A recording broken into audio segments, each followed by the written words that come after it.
Bonjour, donc première vidéo sur les limites. Il y aura de nombreuses vidéos sur les limites de niveau terminal SPEMAT. Alors la première vidéo est essentielle. La première des questions que vous devez vous poser quand on vous demande de déterminer une limite est la suivante. Est-ce que la limite demandée est obtenue directement ou non ?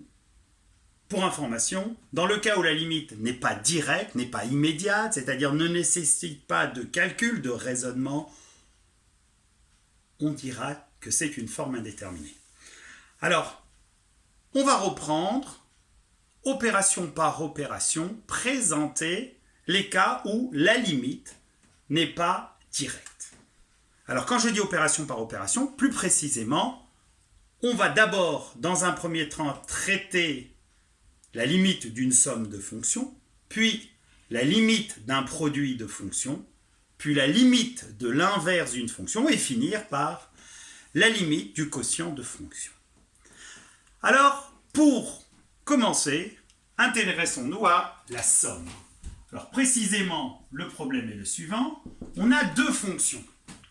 La première que l'on va appeler f, et la deuxième que l'on va appeler g, et on cherche une limite de la somme f plus g quand x tend vers a. Alors pour information, a, ça peut être soit un réel, soit plus l'infini, soit moins l'infini. Alors soit a est un réel, soit a c'est plus l'infini, soit a c'est moins l'infini. D'accord ? Donc de toute évidence, les résultats que je vais vous énoncés, en vérité rappelés, parce que je suppose que vous les maîtrisez parfaitement, s'appliquent dans les trois cas de figure. Alors, donc, on est censé connaître la limite quand x tend vers a de f de x, on la connaît. On connaît la limite quand x tend vers a de g de x, et on cherche, donc celle-ci est connue, tout comme la suivante, et on cherche à déterminer la limite de la somme, en l'occurrence, dans ce cas, la limite quand x tend vers a de f de x plus g de x. Alors réfléchissons ensemble, c'est très simple. Prenons le cas particulier où la limite de f de x est égale à plus l'infini et que la limite de g de x est égale à moins 10 milliards. Que peut-on alors affirmer de la limite de la somme ? La réponse, vous la connaissez toutes. Si limite de f de x égale moins l'infini, je pense que je vous avais dit plus l'infini, mais c'est pas grave, on va très rapidement voir les deux cas. Donc si la limite de f de x égale plus l'infini et que la limite de g de x égale moins 1 milliard, forcément la somme tend vers plus l'infini. Si par contre la limite de f de x est égale à moins l'infini et que celle de g de x est égale à un réel, peu importe ce réel, alors forcément la limite de la somme est égale à moins l'infini. Alors il y a, voilà, ça ce sont des résultats directs, la limite est obtenue directement. Alors pour résumer, dans le cas d'une somme de fonctions, vous avez face à vous une seule forme indéterminée, c'est-à-dire qu'il n'y a pas de résultat général. Tout peut arriver.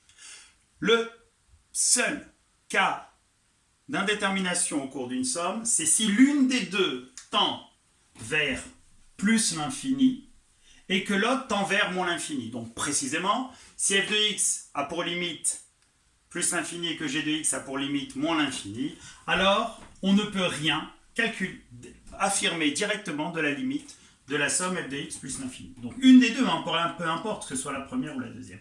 Alors dans ce cas, on ne peut rien dire. On verra au cours d'une autre vidéo comment faire alors dans ce cas précisément pour se lever l'indétermination. Passons cette fois-ci au cas d'un produit. C'est-à-dire que l'on connaît avec précision la limite de f de x. On va faire le produit. On la connaît, elle est connue, tout comme la limite de g de x, elles sont toutes deux connues. Et la question que l'on se pose, c'est la suivante. Dans quel cas, et seulement dans quel cas, la limite du produit ne s'obtient pas directement, en l'occurrence celle de f de x fois g de x. Alors, petit rappel, si par exemple la première tend vers moins l'infini et que la deuxième tend vers moins 4, alors le résultat tend vers plus l'infini. Alors juste pour information, avant de déterminer la limite, commencez à vous poser la question, est-ce que cette limite que l'on cherche est positif ou négatif? Or, je vous ai pris un exemple où la première tendait vers moins l'infini et la deuxième vers un nombre strictement négatif. Et du fait de multiplier entre deux expressions strictement négatives, forcément le produit ne peut être que positif. Alors, quel est le seul cas ou quels sont les seuls cas de figure où on n'a pas de résultat général?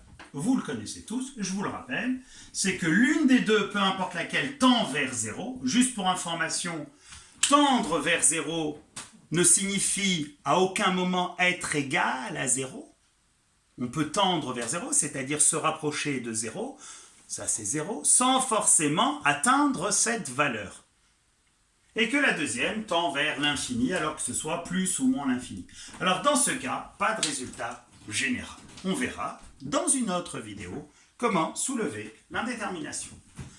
On va passer dans un premier temps au cas de l'inverse d'une fonction. Cette fois-ci, on n'a plus deux fonctions, mais on n'a qu'une seule.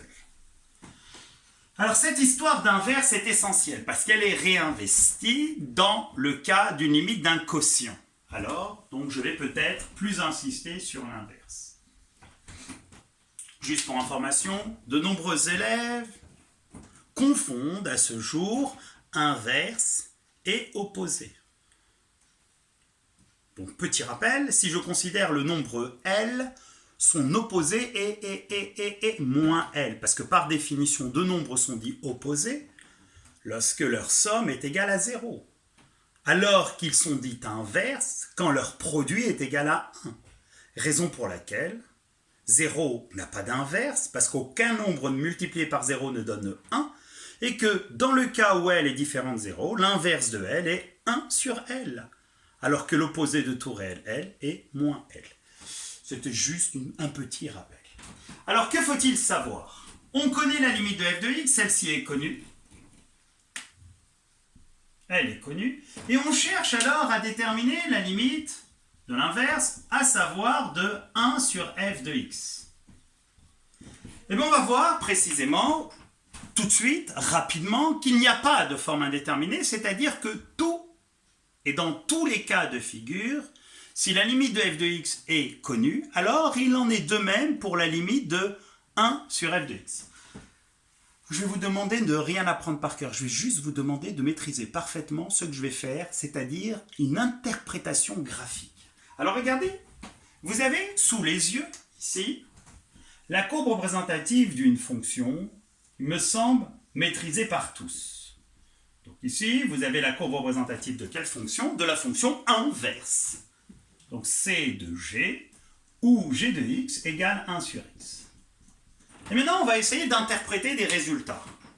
Rien à apprendre par cœur, tout à comprendre. Supposez qu'ici, face à vous, vous ayez une attraction, là, la nouvelle attraction d'un centre, d'un parc de loisirs. Vous, on vous demande de vous déplacer sur cette attraction. Vous avez tous compris que vous avez deux possibilités, soit vous vous trouvez sur cette partie, soit sur celle-là. Je vais dessiner un petit point. Le petit point va vous schématiser. Si jamais vous êtes à ce niveau, vous êtes d'accord avec moi que votre abscisse est précisément égale à x et que votre ordonnée à g de x, à savoir 1 sur x. Si jamais vous vous décidez de vous déplacer sur cette partie de l'attraction, vous avez deux possibilités pour le faire. Soit vous vous déplacez vers la droite, c'est ce que je fais, et dans ce cas, que fait votre abscisse x? Elle tend vers plus l'infini. Et que remarquez-vous? En parallèle, que votre ordonnée tend vers 0 en lui étant positif, que l'on note communément 0+. Donc le résultat que l'on peut noter, c'est que la limite quand x tend vers plus l'infini de 1 sur x est égale à 0+.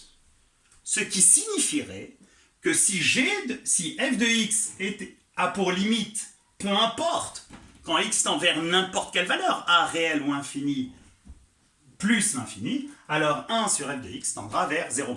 On le notera juste après. Alors maintenant, si ce point, au lieu de le faire déplacer du côté droit, vous venez à le faire déplacer à gauche. précisément votre abscisse? Eh bien, elle tend vers 0 en étant positive. Et que fait votre ordonnée, à savoir 1 sur x? Elle tend vers plus l'infini. Et dans ce cas, la limite quand x tend vers 0 par valeur supérieure, que l'on note x tend vers 0 en étant supérieur, ou éventuellement x tend vers 0 plus de 1 sur x, est égale à plus l'infini. Et si vous avez compris ce que je viens de vous expliquer, vous allez me donner les résultats quant à la limite de 1 sur x quand x tend vers moins l'infini et 1 sur x quand x tend vers plus l'infini. Il me semble que vous avez compris. Pour faire tendre x vers moins l'infini, vous vous positionnez ici sur cette partie de la traction et vous allez votre point le faire déplacer ici vers la gauche. Vous l'observez, x tend vers moins l'infini alors que 1 sur x, en l'occurrence l'ordonnée, tend vers 0 en lui étant négative. Donc pour la même raison, la limite quand x tend vers moins l'infini de 1 sur x égale 0 moins. Alors le 0 moins ici, comme le 0 plus là, ici sont superflus, vous n'êtes pas obligé de le noter. Et pour finir, dernier cas de figure, quand x se déplace, quand le point précisément se déplace de la sorte, l'abscisse x de ce point tend vers 0 en étant négatif.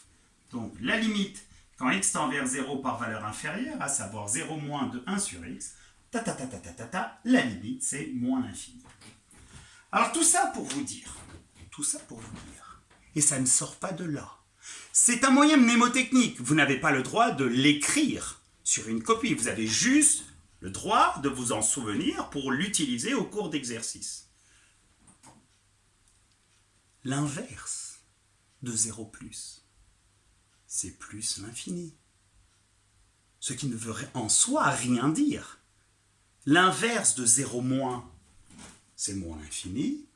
L'inverse de plus l'infini, c'est 0+. Et l'inverse de moins l'infini, c'est 0-. Ce qui signifie précisément que toutes les limites dans le cas d'un inverse sont directes. Reprenons ensemble, testons si vous avez maîtrisé ce que je viens de vous raconter. Donc, en conséquence de quoi, si la limite de f de x est égale à 0 plus, alors la limite quand x tend vers a de 1 sur f de x est égale à plus l'infini. Si cette limite est égale à 0 moins, alors la limite de son inverse est égale à moins l'infini. Si la limite est égale à plus l'infini, son inverse aura pour limite 0 plus. Et si la limite de f de x est égale à moins l'infini, son inverse aura pour limite 0 moins.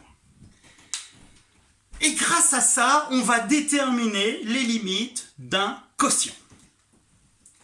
Quatrième et dernière partie, limite d'un quotient.